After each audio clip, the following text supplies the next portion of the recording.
You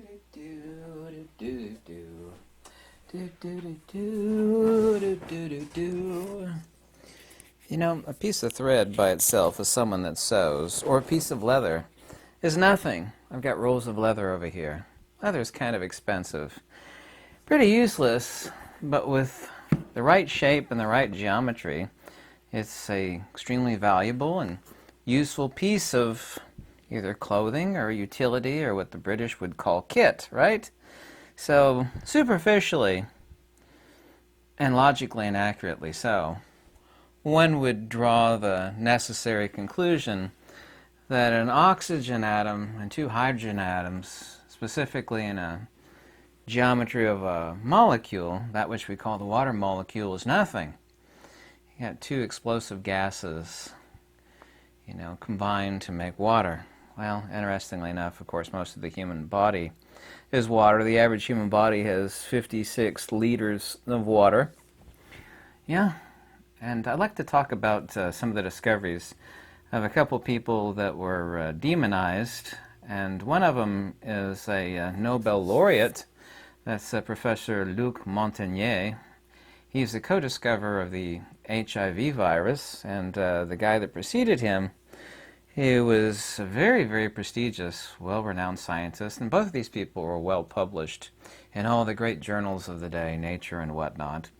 And his name is Benveniste, and Jacques Benveniste. His assistant was Elizabeth Davenant, and a person that he knows who is a homeopathist wanted to do dilutions of a particular concoction of his, and he wanted to dilute it X number of thousands of times, and he said, well, it's just ridiculous. You're going to dilute it to the point where nothing is going to be left other than water. I mean, it'll be so diluted there'll be no traces left of it. To his great surprise, it still had this same effect. So he had Elizabeth Davenant, and this is over 2 years. They would actually take the sample, they would use histamines. They would have it in totally pure water. They would stick it in a shaker, a vibrating shaker. It's a little scientific instrument. You stick the vial there and it actually disperses whatever solution it is in the water. So they'd get to the 9th dilution where there was only a billionth. So the first dilution, 10, and 100th, then 1/1,000,000th, and all the way up to the 9th dilution, which was in the billionth. So above 20 dilutions, so the 9th dilution, there's only a billionth left. Above 20, there's absolutely nothing detectable.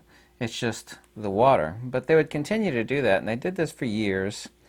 And it had already been well published in Nature magazine. And Nature magazine, I was watching the video of that, submitted it to fact checkers of the day. They just didn't think it was possible. Like you and anybody else, superficially, according to what you were taught and what you were told to believe, which would be the lingua franca of scientific academia acceptance at the time. And these people are gatekeepers. Nobody that's ever made any major discoveries vis-a-vis Tesla, Galileo Galilei, on and on and on, ever made it through fact checkers. The evidence became so overwhelming that it couldn't be denied. Then you don't need the fact checkers anymore. So Nature magazine sent not a scientist, but James Randi. I don't know if you know who he was, but he himself is not a scientist, rather a debunker. He himself is a fraud. He is not around anymore today, but neither is Jacques Benveniste. So, water itself, by the way, I've been asked many, many countless times. I have many videos on the specific structure and geometry of water, which is incredibly important. And I've even known at a very, very young age that never to drink water from the tap. And people say, well, it's countless times distilled, it's very, very pure. Well, there's quantitatively pure water and there's qualitatively pure water. Everything that you get out of the tap, unless you live in a rare place in the world, of which there are very few, where your water comes directly out of the aquifer system and has been down there for 60 years in the underground rock strata, is a million times recycled toilet water, vomit, puke, anything vile that you could think someone has flushed down the toilet, including all their pills, and all the pills has been diluted through their urinary system. Just Absolutely everything filthy from a horror movie you could imagine a million times over is what comes out of the tap. And I've known since day, well, it's perfectly pure. Like New York City, for example, has quantitatively the purest water, so I'm told. I don't know if that's the case anymore, but I've always known never to drink that stuff. Water can be quantitatively pure, but qualitatively extremely impure.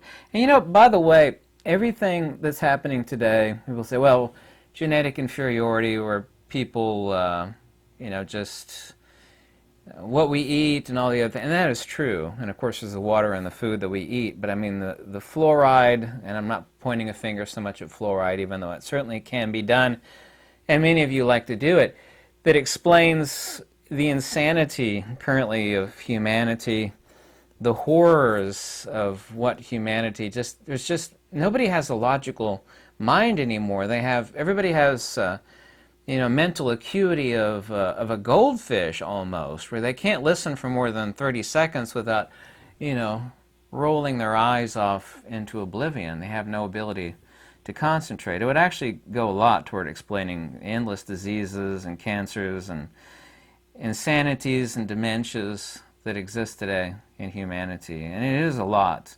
And that would have to do to water quality. It's my perspective on that, and it follows everything that we know.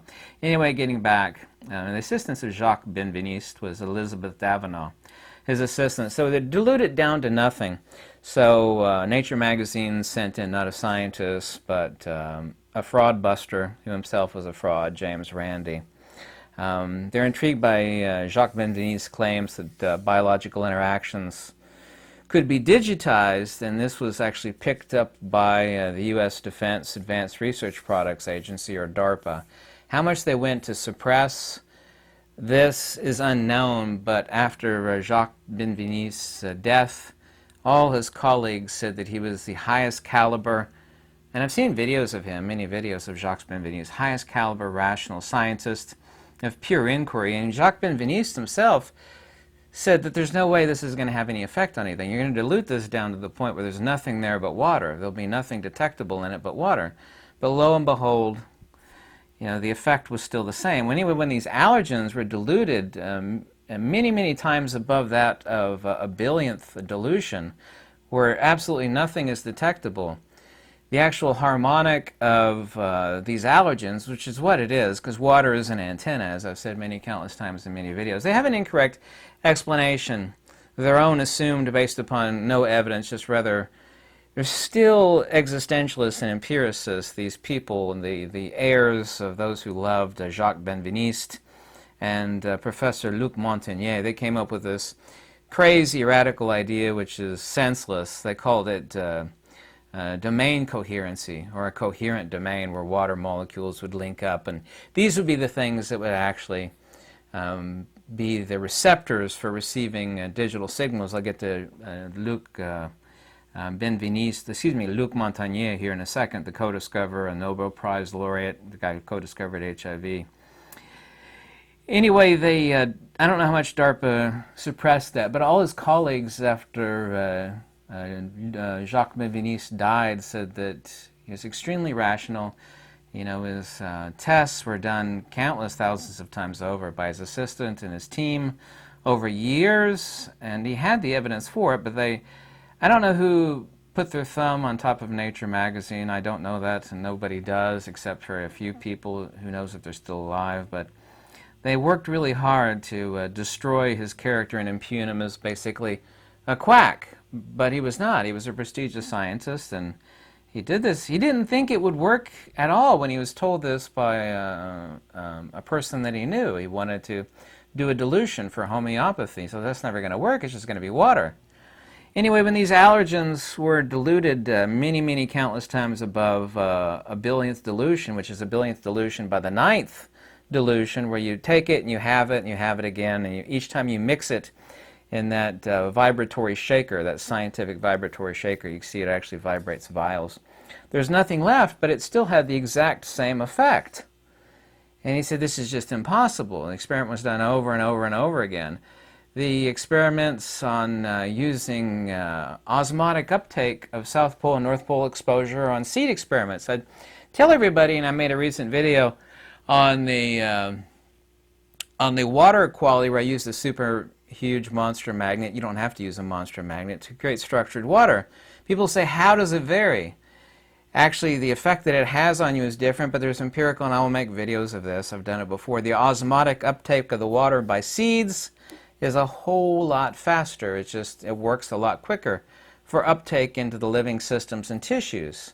It just is. It changes the qualitative nature of the water. I don't care if anybody believes this or not. People didn't believe me when I told them about magnetic exposure seed experiments.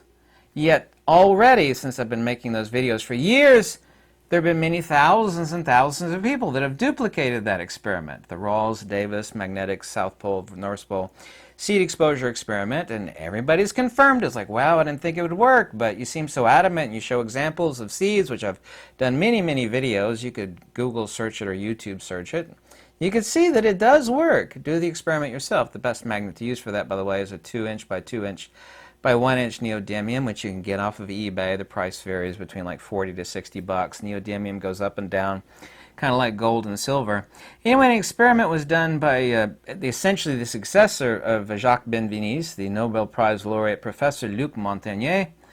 He sent on the other side of the earth another scientist, I forget the guy's name, he's Italian, a signal of the DNA just by a signal to a solenoid, which is basically a copper coil. Then pure water had been put in that solenoid and shielded from interference, and the signal was sent of the DNA. In other words, digital footprint of DNA from one side of the earth to essentially the other side, and imprinted, and then they actually stuck that water in with the fundamental building blocks of DNA, not DNA itself, all the fundamental proteins and building blocks of DNA.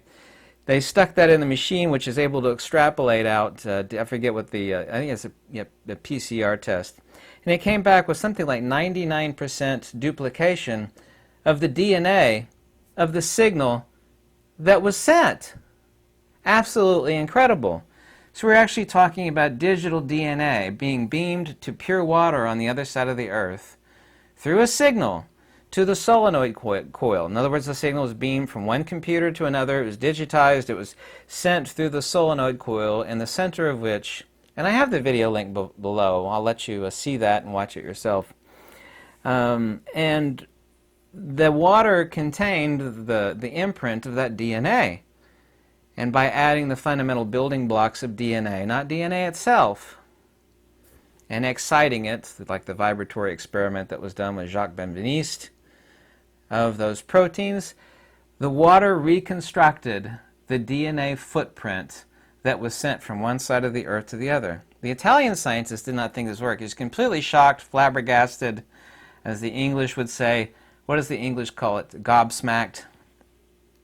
All of this is true. I've been telling you over and over and over again that water itself, which would be the oxygen atom and the 2 hydrogen atoms, do not contain memory. So where is it contained? It's contained in the specific geometry of incommensurability, the one and only, not my belief or feelings, the absolute undeniable fact, the greatest secret, quote unquote, of the Pythagoreans, not my view, the actual fact. The greatest secret of the Pythagoreans is that of incommensurability, of which there is only one geometry in the entire universe that contains incommensurability, and lo and behold, is the very molecule that makes up most of any living being, including yourself and myself. That is water. That's this neat little 108, 36, 36 degree molecule right here, the water molecule. This specific geometry in tripartite actually makes up the Pythagorean pentagram. You take 3 of those exact triangles and you superimpose them over top of them. It's the 108, 36, 36 with a dimensionality. This is drawn incorrectly on this, but I'll let you get this. Is the 1, 5 with the incommensurable cut of 1 over phi. And this secret, which belonged to the Pythagoreans, even though it was found in Plato's Republic 509d to 511, I drew this triangle incorrectly. I did it free-handed. It needs to be longer than that, but oh, there we go. There we go. It's right here. It's called a divided line section, but that's the proportionality of perfection. The only perfect proportionality of incommensurability, and explaining incommensurability would take a long time, but I've done it in many countless other videos. Right there, and that's also, too, lo and behold, the geometry of water. You see, the memory is not contained within either the oxygen or the hydrogen. The memory is right here in the incommensurable geometry contained within the magnetodielectric charge which exists between the oxygen and the two hydrogen atoms. Right here. Yeah. The water molecule is essentially the antenna. By the way, I used to be a ham radio operator. I've made a lot of antennas, dipole antennas, discone antennas, Yagi antennas, made them myself, soldered them myself. I actually know quite a bit about antenna theory. Something these guys didn't. They actually came up with this coherent domain thing.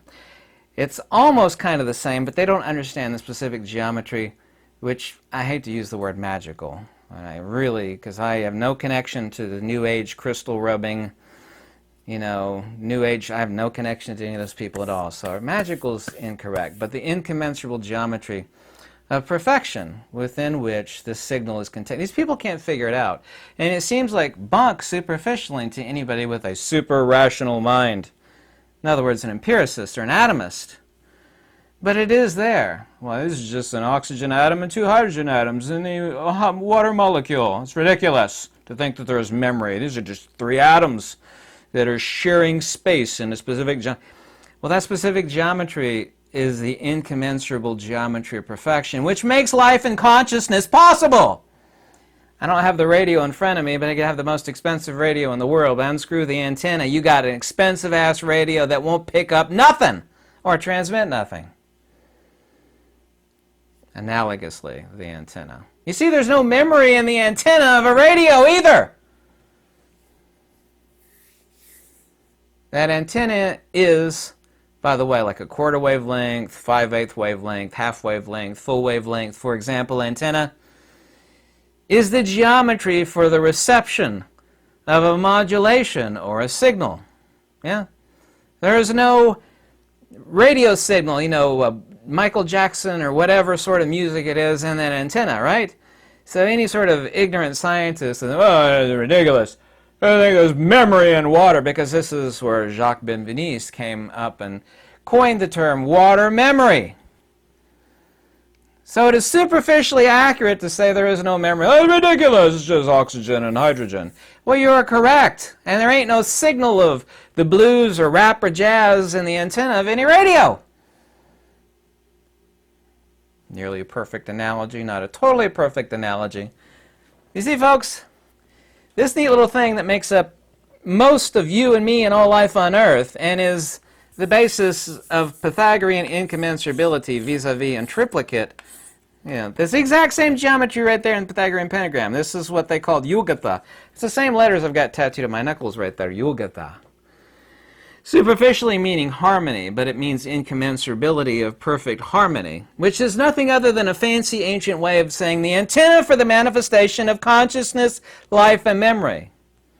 Not transcendent memory, rather the memory of consciousness or existential consciousness, because water, of course, is fundamentally existential. It is an atomistic collection of three different atoms, or making up the water molecule, of course. So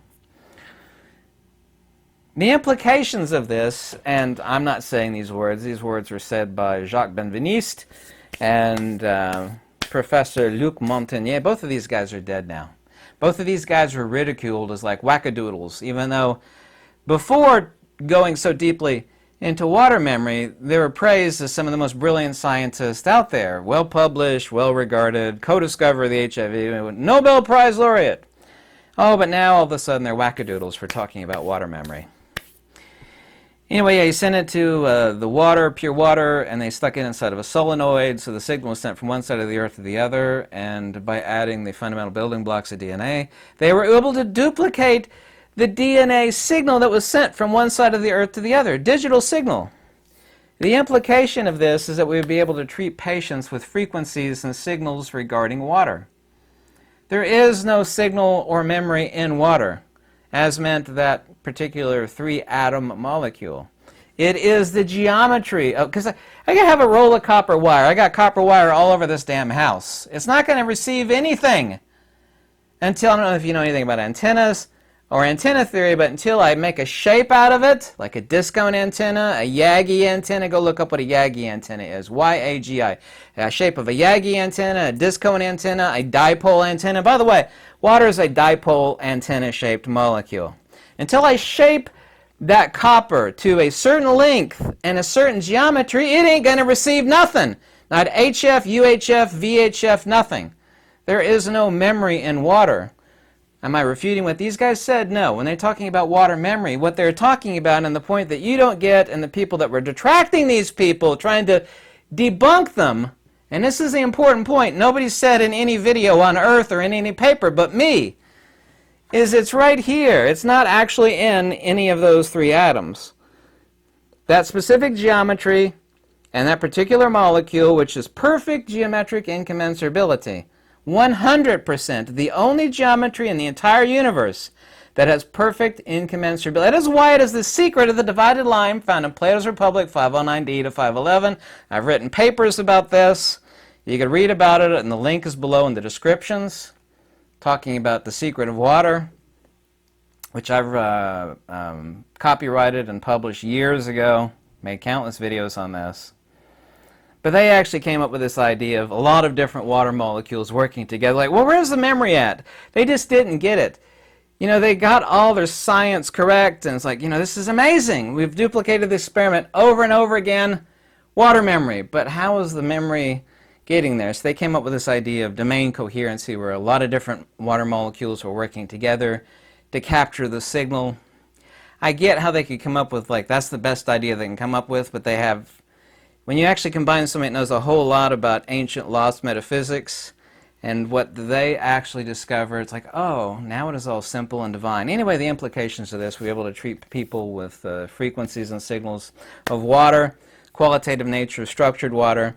Since they're able to duplicate and send the memory of a DNA sequence from one side of the Earth to the other digitally, this means that we could actually encode through a phone line or the internet the specific structure of water, and it be consumed or somehow transfused into our blood, because, you know, most of the blood is water, just like most of the human being is, of course, water. To cure people. DARPA was interested in it. Who knows who turned these two people into, like, crazy wackadoodles, these prestigious, brilliant, rational scientists, genuine rational, and they turned them into, oh, he's a bunch of cranks. This is nuttiness. Well, no, it's not. It's hyper-rational, it's hyper-logical, and it's true. They did these experiments over and over and over and over and over again. It's that 108, 36, 36 geometry. And this explains why human beings currently are suffering from so many diseases, insanities, neuroses. You know, people are literally consuming evil filth. Well, that's pure water. It's quantitatively pure. It is quantitatively pure. It's qualitatively, it's filth. Every manner, and if water does have memory, which we know it does, this means water can be quantitatively pure, but qualitatively the sickest, filthiest filth, you know, that you could possibly, your mind could possibly conjure. Because it's all recycled toilet water, full of puke and bile and every manner of sick filth imaginable. And that water does have that memory. The memory could be good, or the memory could be, you know, nearly satanic. People are drinking qualitatively, I don't really mean satanic, qualitatively satanic water. And this goes to explaining a whole lot, doesn't it? I've known ever since I was super young not to drink the crap that comes out of that faucet. I am not selling anything. I'm not, you know, selling some sort of magical water curing device here. I'm telling you this is what's rational, logical, and this goes to explaining a lot. They made quacks out of these guys that were well published and well regarded, and they were brilliant, rational scientists. By the way, as I said, structured water has superior osmotic uptake. I've done countless seed exposures. Structured water is real. It does have palpable, demonstrable, objective results insofar as how it acts differently. The memory, existential memory, since water is existential, it is molecular and of course fundamentally atomic, is the consciousness. Consciousness is in this nice little area right here. This is why empirical memory does not transcend death. However, it also does explain something interesting too, is that when one patient might die from a motorcycle accident and they do a heart transplant or a lung transplant to that dead person that was in a wreck and stick it in a person that needs a heart or a lung, all of a sudden these people, there's plenty of evidences of this, these people have memories of things that never happened to them, but they were the memories of the people that owned those organs before them. People wake up remembering a horrific motorcycle accident. Well, they were never in a motorcycle. Oh, but the person over here that donated the organs wasn't in a motorcycle accident. Many evidences of that. People will actually dismiss it due to deja vu or, a bad dream. It's like, oh no, those are the experiences of the person that donated those organs. There is memory in water, and this means that quantitatively pure water can be qualitatively horrifically impure. Water memory is real, but there's no more memory in the actual atoms or molecule of water than there is a signal in the antenna of any radio. And each antenna has to be cut and shaped to fit whatever signal or frequency, or UHF, VHF, HF, dipole inverted V antenna, on and on, Yagi, so on and so forth, has to be shaped and cut to a harmonic of the frequency desired for transceiving, or just receiving. Makes it simple, because everybody has to go, where's the memory in water? Well, there is no memory. Well, you just said there was memory in water. Yes, I did. But there ain't no signal in the antenna, and there ain't no fireplace inside this iMac, and there's no little people inside your TV set. What we have in all cases is a harmonic where something can be conjured and manifest. The memory of water, as spoken of by these scientists and myself in countless videos over the years, is real, it's palpable, it's demonstrable, it's logical, and it is rational. I hope you liked this video. Let me know if you want to say anything or talk to me, and emails to discussion below. Any donation is always warmly welcome. I read every comment. Lux Veritas. Have a lovely day.